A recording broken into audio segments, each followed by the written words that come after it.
Hello my young ladies of class 12 এর ছাত্রীরা, স্বাগত আবার এই অনলাইন ক্লাসে। I am here today with 3 questions by Leo Tolstoy. আজকে আমি কিন্তু 3 কোয়েশ্চেন্স নিয়ে এসে হাজির হয়েছি। তোমাদের প্রোজের যে সিলেবাসে একটি পিস আছে লিও টলস্টয় দ্য 3 কোয়েশ্চেন্স। আগের ক্লাসে তোমাদের লিও টলস্টয় সম্পর্কে কিছুটা বলেছিলাম, সামান্যই। লিও টলস্টয় একজন রাশিয়ান রাইটার। উনি নভেলস লিখেছেন, অনেক ছোট গল্প লিখেছেন এবং বিশ্ববিখ্যাত। He was a world wide a famous Russian writer. Okay, now I told you that he mostly dealt with deep human insights and about the realities of the world around. Some few words about Leo Tolstoy. He was born in 1828 and he died in 1910. Okay, he was born in Russia on 9 September in Tula in Russia. Then Tolstoy was a realist and also a philosophical writer. By 1875, almost about the age of 45 years of age, 45 বছর বয়স প্রায় হবে, তখন উনি অ্যানাহেডনিজম, একটি মানসিক রোগ, সেই অসুখে উনি ভুগছিলেন। এবং এইটা ভোগার সময় তার মানসিক অবস্থা এমন হয়েছিল, he lost interest in all the worldly affairs. মানে জাগতিক সুখের থেকে উনি পুরো নিজেকে উইথড্র করে নেন। Actually, he did not find any kind of interest in the worldly pleasures and materialisms and all those things. সেই সময় একটা ফিলোসফিক্যাল আউটলুক ওনার মধ্যে আসে। তখন উনি কি করেন? উনি তখন এনশিয়েন্ট গ্রিক, তারপরে ইন্ডিয়ান বুদ্ধিজম, এই সমস্ত ফিলোসফিক্যাল বই কিছু পড়তে শুরু করেন এবং বাইবেলের প্রতি, এবং বাইবেলের শুধু বাইবেল পড়লেও নয়, তার মধ্যে যে গসপেলস গুলো আছে, ছোট ছোট কিছু ধর্মীয় কিছু গল্প, সেগুলোর প্রতি তার ইন্টারেস্ট জাগে এবং সেগুলোই উনি তখন পড়াশোনা করেন। সেই সময় ছোট গল্পগুলোর মধ্যে কিন্তু ওনার এই মানসিক অবস্থাটা, that what he dealt was about the quest of the meaning of life. মানে জীবনের অর্থ, আমরা যে পৃথিবীতে আছি তার একটা তো অর্থ আছে। এই ব্যাপারে ওনার যে কোয়েস্ট, এই সম্পর্কে কিন্তু বেশিরভাগ ওনার তখন ছোট ছোট গল্পগুলো লেখা হতো। আমাদের এই গল্পটা দ্য 3 কোয়েশ্চেন্স তারই কিন্তু একটা প্রতিচ্ছবি। ঠিক আছে, it is mainly the quest for the meaning of life. And এর মধ্যেও উনি কিছু শিক্ষা আমাদের দিয়েছেন। There is always a moral hidden in his story and it is kind of parable. Parable কি? ছোট ছোট যেগুলো গল্প, বিশেষ করে যেগুলো বাইবেলে আমরা দেখে থাকি, সেগুলো it depicts a kind of lesson, একটা শিক্ষামূলক একটা গল্প সেখানে থাকে মানুষের জীবনের চলার পথে, বা in reality what we should be like and how we should face life, এই সম্পর্কে কিছু শিক্ষা থাকে। এবং এই ডিপ হিউম্যান ইনসাইটস, এই ব্যাপারে কিন্তু ওনার এই ছোট ছোট গল্পগুলো, লিও টলস্টয়, এগুলোর মধ্যে আমরা সেই ছায়াটা দেখতে পাই। We can find the reflection of that mental condition of his, যে সময় উনি এই ফিলোসফি গুলো খুঁজে বেড়াচ্ছেন, the meaning of the quest about the meaning of life of human beings on earth. ঠিক আছে, এই বিষয় নিয়েই আমাদের এই গল্পটা। আর ওনার যে writing style, that is very much easy, and his message that he wants to give to the readers is always clear and concise, সংক্ষিপ্ত এবং স্পষ্ট, very clear, স্বচ্ছ। ওনার যা বক্তব্য উনি বলতে চেয়েছেন এই ছোট গল্পের মধ্যে দিয়ে। আর শুধু তাই নয়, এই যে ছোট গল্পগুলো, it helps to expand the human thoughts. আমরা যারা রিডার্স, আমরা যারা পাঠক বা পাঠিকা, ওনার এই ছোট গল্পগুলো পড়লে আমাদের একটা মনের একটা দিক খুলে যায়। ইট এক্সপ্যান্ডস, আমাদের চিন্তাধারাটা ঠিক একটা সুন্দরভাবে আরো যেন প্রসারিত হতে শুরু করে। এইগুলো কিন্তু আমরা ওনার ছোট গল্পের মধ্যে খুঁজে পাই। নীতি কথা তো অবশ্যই থাকে, প্যারাবেলে যেরকম থাকে। আর ওনার এই যে লেখাটা, ওনার লেখাগুলো একটা কি বলবো, একটা সর্বজ্ঞ কথকের দৃষ্টিকোণ, as if he is an omniscient narrator, ঠিক আছে? ওনার ওরকম একটা দৃষ্টিকোণের থেকেই উনি কিন্তু ন্যারেট করেন ওনার ছোট ছোট গল্পগুলো লেখা। তো আজকে আমি তোমাদের লিও টলস্টয়ের এই দিকটা বললাম ওনার লেখাগুলোর মধ্যে, বা এই short story, one of his short stories 3 questions, এইটার ব্যাপারে তোমাদের বললাম। এবং এই গল্পটা তোমাদের বলি, এইটা একটা কালেকশন থেকে নেওয়া। সেই কালেকশনটার নাম হচ্ছে what men live by and other tales.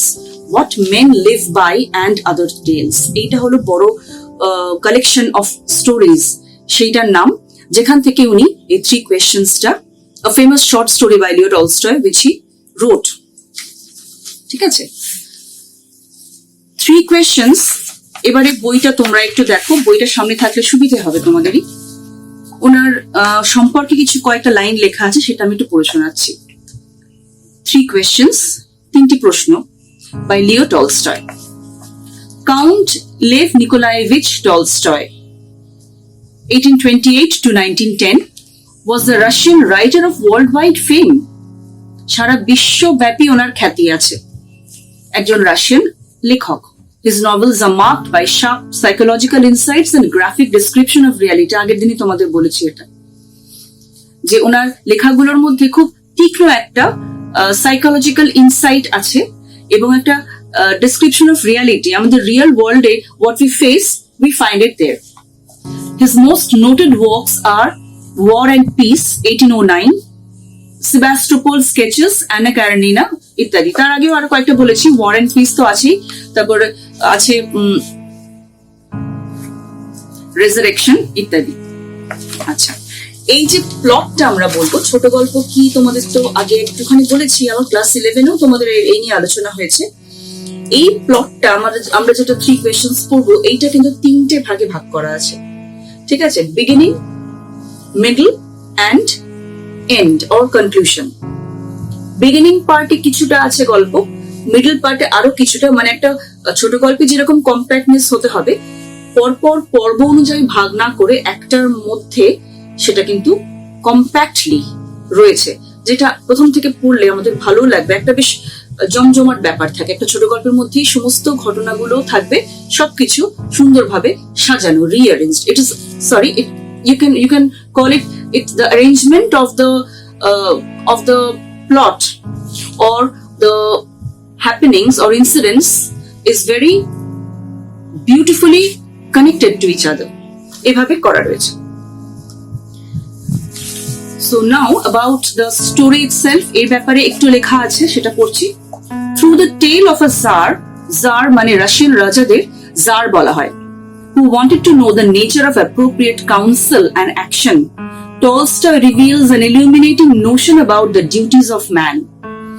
এই যে গল্পটা Through the Tale of a Tsar, এই গল্পটার মধ্যে দিয়ে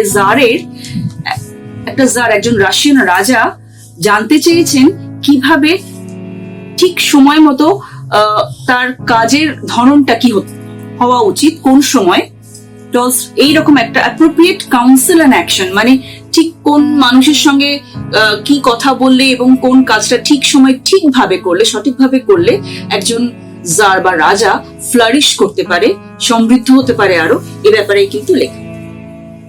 Tolstoy reveals an illuminating notion about the duties of man. মানুষের কি কর্তব্য, এই ব্যাপারে একটা আলোকপাত উনি করেছেন। The simple tale is loaded with deep thoughts on the way human beings should conduct their actions. This simple tale, খুব সরল একটা গল্প এটা, is loaded with deep thoughts. এর মধ্যে যেন অনেক গভীর চিন্তা ভাবনার আমরা আভাস পাই। On the way human beings should conduct their actions. মানুষ তাদের কাজের মধ্যে দিয়ে কিরকম আচরণ তার হওয়া উচিত, সে বিষয়ে কিন্তু এই গল্পটা বলা রয়েছে। আজকে আমি কিছুটা পড়াবো, তোমরা কিন্তু এটুকু খুব ভালো করে পড়বে, নেক্সট দিন আবার আমি বাকিটা করব। আমি টেক্সটটা তাহলে শুরু করি। It once occurred to a certain Tsar, কোনো একটা সময় একজন রাশিয়ান রাজার তার মনে হয়েছে that if he always knew the right time to begin everything, যদি সে জানতে পারত ঠিক সময়, সঠিক সময় কোন কাজটা, মানে সবকিছুরই সঠিক একটা সময় থাকে, তো সঠিক সময়টা যদি সে জানতে পারত, if he knew who were the right people to listen to, যদি সে জানতে পারত কোন মানুষদের কথা তার শোনা উচিত, কোন ব্যক্তিদের, অ্যান্ড হুম টু অ্যাভয়েড, কাদের এড়িয়ে চলা উচিত, অ্যান্ড অ্যাবাভ অল, সর্বোপরি, if he always new what was the most important thing to do, সর্বোপরি সবচেয়ে গুরুত্বপূর্ণ কাজ কোনটা তার করা উচিত, he would never fail in anything he might undertake. যাই সে কাজে, যে কাজেই সে হাত দিক না কেন, সে কিন্তু কখনো বিফল হবে না, সবসময় সাকসেস তার সামনে, তার সঙ্গে থাকবে, যদি এই ব্যাপারগুলো সে জানতে পারত। And this thought having occurred to him, এবং এই ভাবনাটা তার মনে যখন এসেছে, he had it proclaimed throughout his kingdom, তিনি তার সারা রাজ্যে এটা ঢেড়া পিটিয়ে, মানে উনি অ্যানাউন্স করে দিলেন that he would give a great reward to anyone who teach him what was the right time for every action. ঢেড়া পিটিয়ে দিলেন সারা রাজ্যে যে উনি সেই ব্যক্তিকে ভীষণভাবে পুরস্কৃত করবেন যদি তিনি শেখাতে পারেন রাজাকে সঠিক টাইম, প্রত্যেকটি কাজের সঠিক সময়, and who were the most necessary people, তার ক্ষেত্রে সবচেয়ে গুরুত্বপূর্ণ ব্যক্তি কারা, and how he might know what was the most important thing to do, এবং তিনি কিভাবে সবচেয়ে গুরুত্বপূর্ণ কাজটি জানতে পারেন, এই বিষয়ে যদি তাকে কেউ বলে দিতে পারে, তাকে উনি ভীষণভাবে পুরস্কৃত করবেন। And learned men came to the Tsar, but they all answered his questions differently. এবং অনেক পণ্ডিত ব্যক্তি সেই রাশিয়ান রাজার কাছে আসেন, but they all answered his questions differently. এক একজন এক এক রকম ভাবে তার প্রশ্নের উত্তর দেয়।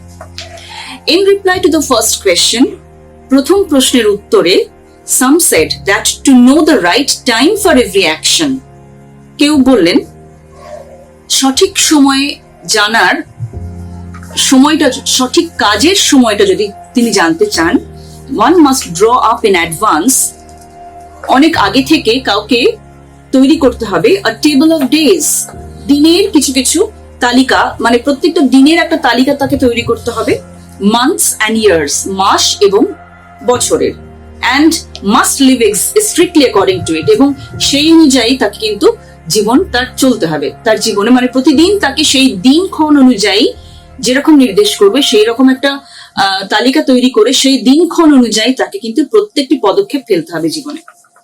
Only thus said they, তারা বলল তবেই কিন্তু could everything be done at its proper time, তবেই কিন্তু সঠিক সময়ে সমস্ত কাজ করা যাবে। এইটা কিছু লোকের সিদ্ধান্ত হলো, মানে কিছু মানুষ ঢেড়া পিটিয়ে যেহেতু পুরস্কৃত হবে এই লোভে অনেক পণ্ডিত ব্যক্তি তার সভায় আসে এবং কিছু মানুষ এরকম কিছু তাকে সমাধান দেয় যে সঠিক সময় জানার জন্য, প্রত্যেকটি কাজে সঠিক সময় জানতে গেলে দিন, ক্ষণ, মাস এগুলো বিচার করে একটা তালিকা তৈরি করে সেই অনুযায়ী প্রতিটি পদক্ষেপ ফেলতে হবে। Others declared that it was impossible to decide beforehand the right time for every action. কিছু মানুষ তারা বলে ওঠে যে এটা সম্পূর্ণ অসম্ভব ব্যাপার, প্রথম থেকে দিনক্ষণ মেনে মানে কোন কাজ করবে, কোন সঠিক সময় করবে, এই ব্যাপারটা প্রথম থেকে জানাটা খুব অসম্ভব একটা ব্যাপার। But that not letting oneself be absorbed in idle pastimes, one should always attend to all that was going on. But that not letting oneself be absorbed, কিন্তু নিজেকে কখনো in idle pastimes মানে খেলাধুলো বা একটু আনন্দ, একটু আমোদ প্রমোদ এসবের মধ্যে সময় কাটিয়ে নষ্ট করলে কিন্তু তার কিন্তু সেই কাজটা হবে না। One should always attend to all that was going on. সব সময় যা কিছু ঘটছে সেগুলোতে তাকে নিজেকে অংশগ্রহণ করতে হবে, সেগুলো তাকে যেতে হবে সেই জায়গাগুলোতে, সেই কাজ করার জন্য সবসময় তাকে তৎপর থাকতে হবে। And then do what was most needful, এবং সেই অনুযায়ী কাজ করতে হবে। Others again said that however attentive the Tsar might be to what was going on, আবার কিছু লোক বলে যতই রাজা ভীষণভাবে সতর্ক হন না কেন উনি কি করবেন ওনার কাজকর্ম সম্পর্কে, It was impossible for one man to decide correctly the right time for every action. একটা মানুষের পক্ষে সঠিক সময় নির্ধারণ করা একেবারেই অসম্ভব। But that he should have a council of wise men, এবং তার জন্য তাকে একটি মন্ত্রিমণ্ডলী, কাউন্সিল অফ ওয়াইজ মেন, জ্ঞানী ব্যক্তিদের একটা মণ্ডলী তৈরি করতে হবে, who would help him to fix the proper time for everything, যারা তাকে ঠিক করে দেবে সঠিক সময়টা, প্রত্যেকটি কাজের একটা সঠিক সময় তারা কিন্তু নির্ধারণ করে দেবে। এরকম কিছু মানুষের পরামর্শ তাকে নিতে হবে, council of wise men. But then again, আবার কিছু মানুষ বলে there were some things that could not wait to be laid before a council. আবার কিছু মানুষের মতামত থাকে, তারা বলে যে না, মন্ত্রিসভার সামনে সমস্ত কথা বলে দেওয়া বা সবকিছুই খুলে বলা এটা সম্ভব নয়। এটা কিন্তু এইভাবে অপেক্ষা করলে হবে না, তাদের জন্য অপেক্ষা করলে হবে না যে সমস্ত মন্ত্রী মহোদয়ের সামনে তার সমস্ত কথা বা সমস্ত কাজগুলো সম্পর্কে তিনি বলবেন রাজা, তাদের জন্য অপেক্ষা করা এটা কিন্তু ঠিক নয়। But about which one had to at once to decide whether to undertake them or not. কারণ একদম তৎক্ষণাৎ কোনো মাঝে মাঝে কখনো কোনো সিদ্ধান্ত নিতে হয়, সেই ব্যাপারে কিন্তু তাদের জন্য অপেক্ষা করলে চলবে না। রাজাকে কখনো কখনো এমন কিছু কাজ আসে যেটা তৎক্ষণাৎ তাকে সিদ্ধান্ত নিতে হবে, করবে কি করবে না। তখন অপেক্ষা করে বসে থাকলে কখন সমস্ত মন্ত্রী মহোদয়রা বা তার জ্ঞানী ব্যক্তিরা আসবে, তার মন্ত্রিমণ্ডলী, সেটা কিন্তু করা যায় না। But in order to decide that, কিন্তু সেটা ঠিক করার জন্য one must know beforehand, অনেক আগে থেকে এইটা জানার জন্য কি করতে হবে, what was going to happen, আগে থেকে কিন্তু একটা আভাস পেতে হবে যে কি ঘটতে চলেছে। এটা যদি জানা থাকে তাহলে সেই মতো কাজ করা যাবে। It is only magicians who know that, এটা তো একমাত্র জাদুকররাই বলতে পারবে কি হতে পারে। And therefore, in order to know the right time for every action, সেই কারণেই সঠিক সময়ে প্রত্যেকটি কাজের সঠিক সময় জানার জন্য one must consult magicians, সঠিক সময় জানার জন্য একজনকে জাদুকরের সাহায্য কিন্তু নিতেই হবে। মানে রাজাকে তারা নির্দেশ দিচ্ছে কোনো জাদুকরের বা যারা জাদু টাদু জানে, আগে থেকে তারা জানতে পারবে কি হতে পারে এবং সেই সম্পর্কে তাকে জানাবে, তবেই তিনি সমস্ত কাজগুলো কিন্তু করতে পারবেন। এইরকম তাদের সিদ্ধান্ত। তার মানে তার রাজ্যের সমস্ত দিক থেকে সব মন্ত্রী মহোদয় বা পণ্ডিত ব্যক্তি সকলেই তারা এসেছেন, এসে তাকে এইরকম কিছু উপদেশ দিচ্ছেন। কেউ বলছেন এরকম, কেউ বলছে আরেক রকম, এরকম নানা মুনি নানা মত, মানে এক একজন এক এক রকম তাকে উপদেশ দিয়ে যাচ্ছেন।